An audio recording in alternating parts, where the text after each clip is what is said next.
Hello everyone. Today we are going to solve 12 integrals that can be approached in different ways. Students often don't know which method to apply when they come across an integral problem. This lesson will probably cover the majority of the integrals you may encounter. So if I were you, I would save this video somewhere. Alright, let's begin. Our first integral is actually a simple substitution problem. How did we understand that? Because look, when we take a rough derivative of the denominator, we get something similar to the numerator. The derivative of the denominator is 3x squared dx. In the numerator, we have x squared dx. So let's say this, x cubed plus 1 equals u. If we take the derivative of both sides, we get 3x squared dx equals du. From here, x squared dx becomes du over 3.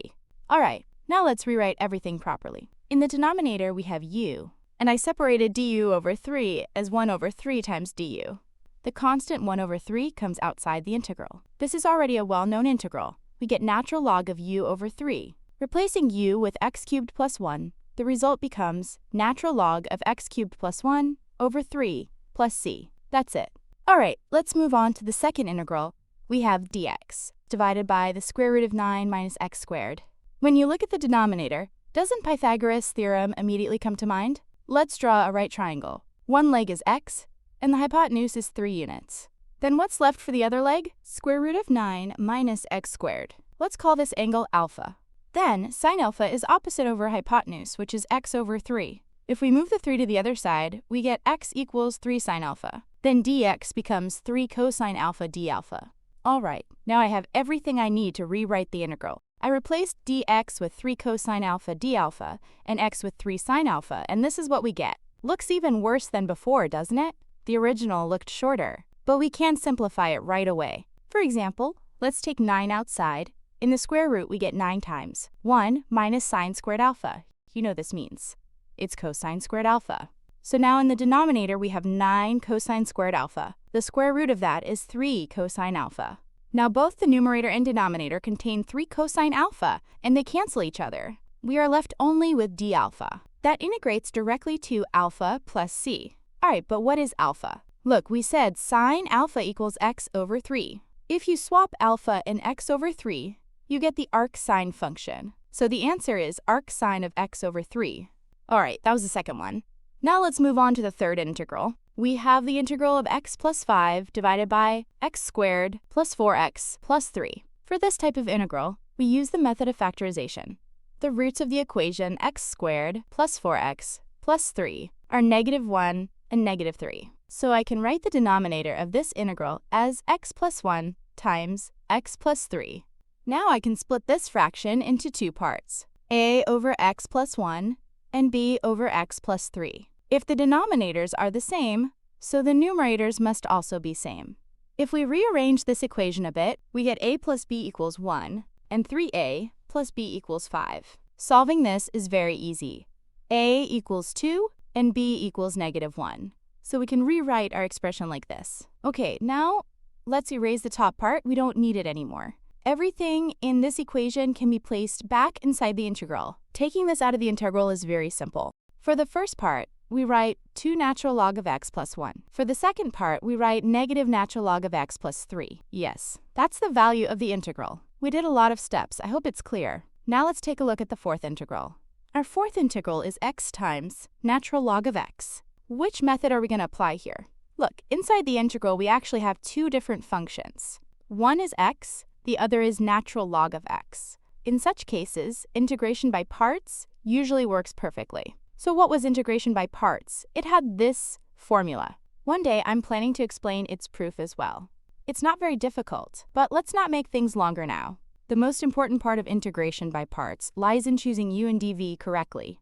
There isn't really a sharp rule for this, but generally it's best to choose u from functions that simplify when differentiated, and dv from functions that are easy to integrate without becoming complicated. For example, it's common to choose u as logarithmic functions like log x, natural log of x, or from polynomials or trigonometric functions. In this integral, we'll choose natural log of x as u. Why? Because taking its derivative is very easy. If we chose it as dv, then we'd need to integrate it, and the integral of natural log of x is difficult. Alright, so ln x is u, and x dx is dv. To find v, we take the integral. V equals x squared over 2. Now all we need to do is substitute u and v into the integration by parts formula. The x's cancel, and the factor 1 over 2 can be taken outside the integral. Inside the integral, we're left only with x, which integrates to x squared over 2. So the whole result is this expression. Yes, integration by parts is usually tricky. Even a very small equation can give quite a long result. I hope it was clear. Don't forget to share your thoughts in the comments. Alright, let's move on to the fifth integral. In this integral, we have trigonometric functions, sine cubed x plus cosine squared x dx. To solve this, we first need to use some trigonometric identities to prepare the integral. For example, sine cubed x. We can write this as sine squared x times sine x. And we can replace sine squared x with 1 minus cosine squared x. So our integral becomes like this. Now let's set u equals cosine x. Then du equals negative sine x dx, right? Using this information, we can rewrite the integral as 1 minus u squared times u squared and negative du.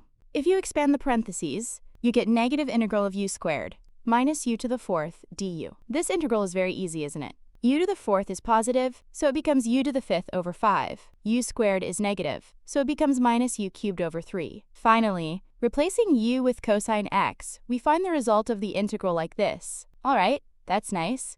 Let's move right on to the sixth integral. The integral is x times square root of x plus 1 dx. Why did I choose this one? Because usually, when I explain substitution in integrals, I want students, when they come across square roots or polynomials that look difficult, to quickly take a rough derivative in their minds. That way, if they see something similar in the integral, it's a good sign and they can make a substitution, just like we did in the first problem. But in this expression, when we take the derivative of what's inside the square root, that is x plus 1, it only gives us dx. Let's still set u equals x plus 1. Then x equals u minus 1, right? Now let's substitute everything we found. The integral becomes u minus 1 times square root of u du.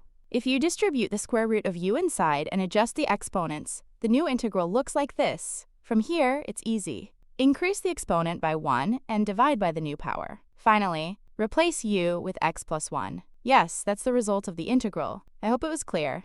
Now it's time for the seventh integral. The integral is x squared times sine x dx. I think as soon as you saw this, you understood that it's a case for integration by parts. Why? Because we have two different kinds of functions. One is x squared, a polynomial, and the other is sine x, a trigonometric function. So what was the formula for integration by parts? Integral of u dv equals uv minus integral of v du. Alright, let's keep this in mind. We usually choose u as the function that simplifies when differentiated, and dv as the one that's easy to integrate. So let's take u equals x squared. Then du equals 2x. Let's take dv equals sine x. So v equals negative cosine x. Now let's substitute these into the integration by parts formula. As you can see, we've got ourselves another brand new integral. Let's simplify and arrange it a little. Look, in this integral we now have x cosine x. This can only be solved again by integration by parts, so we have no choice but to apply it one more time. Let's keep the current equation and erase the rest. This time, let's take u equals x, then du equals dx, and let's take dv equals cosine x dx, which gives v equals sine x. Now let's substitute everything back into the integration by parts formula again. This time it simplifies quite nicely. The integral of sine x comes out simply as negative cosine x. Alright, now if we put this expression back into the main equation, we get the result we were looking for. Yes, this tiny-looking integral turned into quite a monster. So sometimes integration by parts needs to be applied more than once. It doesn't give up after just a single try. That's the seventh one done. Now let's move on to the eighth integral. The integral is sine squared x dx. For this one, we're going to use the trigonometric half-angle formulas. Sine squared x is actually equal to 1 minus cosine 2x all over 2. We've already done the proof of these half-angle formulas earlier on this channel. If you're interested in the proof, you can watch it from the top right corner. Alright, now let's split this expression a little. We can now take everything inside integral. The integral of 1 over 2 is simply x over 2. The integral of cosine 2x over 2 is sine 2x over 4. And of course, don't forget the constant c. Yes, that's the result of this integral. That's the eighth one done. Now let's move on to the ninth integral. This integral is probably the hardest one here. But don't worry, I will explain it step by step in full detail. In this integral, we are going to use the method of completing the square. For example, I can rewrite x squared plus 4x plus 5, like this, right? That actually equals x plus 2 squared plus 1. Therefore, our integral now looks like this. Now, if we let x plus 2 equal u, we have simplified the integral a little. Let's keep this part aside for now. You may remember from the second problem, the denominator of this integral reminds me of the Pythagorean theorem. How? Let's say we have a right triangle. One of the legs is u, the other leg is 1. Then, what would the hypotenuse be? It would be square root of u squared plus 1, right? Let's call this angle theta. The tangent of theta is opposite over adjacent, which equals u, right? Then du becomes secant squared theta, d theta. If we substitute tangent theta in place of u in the square root expression, the result becomes secant theta. Okay, now I have all the information I need to rewrite this integral. I substituted everything like this. Secant squared and secant cancel out, and we are left with the integral of secant theta. Now I need to find its result. I cleared the screen a little, and remember that secant is actually 1 over cosine. Then, if I multiply this expression by cosine theta over cosine theta, the result does not change, right? Next, I rewrote cosine squared theta in the denominator as 1 minus sine squared theta. Now we will change the variable. Let sine theta equal t. Then dt becomes cosine theta. Let's substitute this into the equation above. The integral is now dt over 1 minus t squared. Here, we will use the method of partial fractions. I can rewrite this integral as a over 1 minus t plus b over 1 plus t. If you make the denominators equal, you will find that both a and b are 1/2. So the new integral looks like this. 1/2 is a constant, so we can take it outside of the integral. The remaining expression is simply the natural logarithms. If you apply the logarithm rules, the answer becomes 1/2 times natural log of the absolute value of 1 plus t over 1 minus t plus c. But wait, we haven't finished yet. Our integral was defined in terms of x, but we found the result in terms of t. Let's convert it back to x. Look, just above we said t equals sine theta. Let's put sine theta back into the equation. I cleared the left-hand side, but we'll bring it back in a moment because we're not done with the triangle yet. Now, I multiplied both numerator and denominator by 1 plus sine theta. The denominator simplifies nicely and becomes cosine squared theta. Both the numerator and denominator have a square, so I can combine them. Then, by logarithm rules, I can bring the exponent down to the front. 1/2 and 2 cancel each other out. I can split the remaining expression into 2 parts. One part is secant, and the other is tangent. Okay, we converted the equation from t back to theta. But we're still not done because we must go all the way back to x. Now, let's bring our triangle back. We need secant and tangent. Secant is 1 over cosine, which equals square root of u squared plus 1. Tangent is opposite over adjacent, which equals u.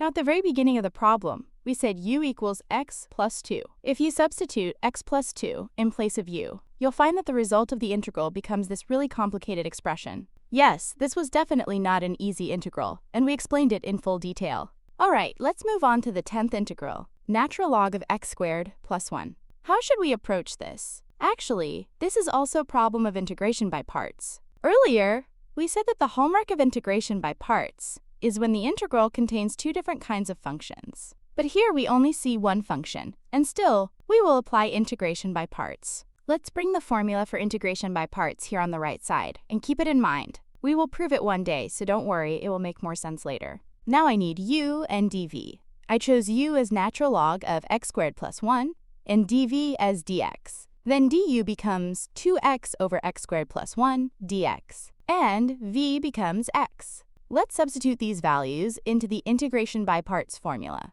In the integral part, let's put x into the numerator. The number 2 is just a constant, so it comes outside the integral. Now, for the fraction x squared over x squared plus 1, I can split it like this. If we integrate each term, the integral of 1 is x, and the integral of 1 over x squared plus 1 is a special function, arctangent of x. If we combine this with the piece we had above, we get the result of this small integral. Next, we have the 11th integral.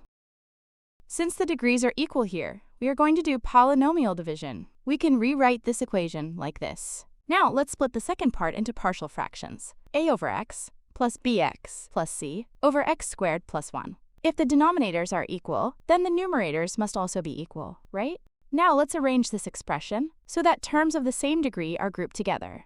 Now look at the coefficient of x squared. On the other side, there is no x squared term, so a plus b must equal 0. On the left, the coefficient of x is -1, so the coefficient on the right must also be -1.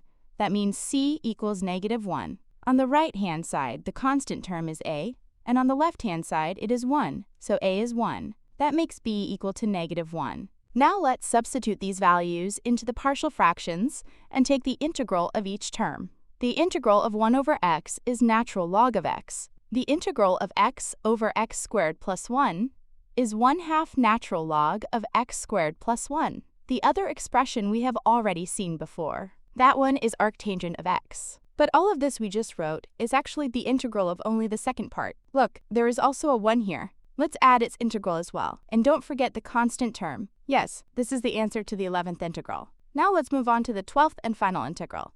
This one looks like a relatively easy integral. dx over 1 plus sine x. Let's multiply both numerator and denominator by 1 minus sine x. The denominator becomes 1 minus sine squared x, which we can simply write as cosine squared x. Then, let's split this expression into two parts. We can distribute the integral over them. Now, the first expression is actually secant squared x. Its integral is simply tangent x. For the second integral, we will use the substitution method. Let cosine x equal u. Then negative sine x dx equals du. Now we can rewrite the integral like this. Negative integral of u to the power of -2. That comes out as 1 over u. If we substitute cosine x back for u, the result is 1 over cosine x plus c, and 1 over cosine x is secant x. Now if we combine both results, the answer is tangent x minus secant x plus c. Yes, that's it. The solutions of these 12 different integrals can serve as a reference for you in the future. By looking at them, you can get an idea of which method should be applied to which type of problem. We will solve more integral problems later on, since integration is a difficult subject. Anyway, this lesson is finished here. See you in the next one.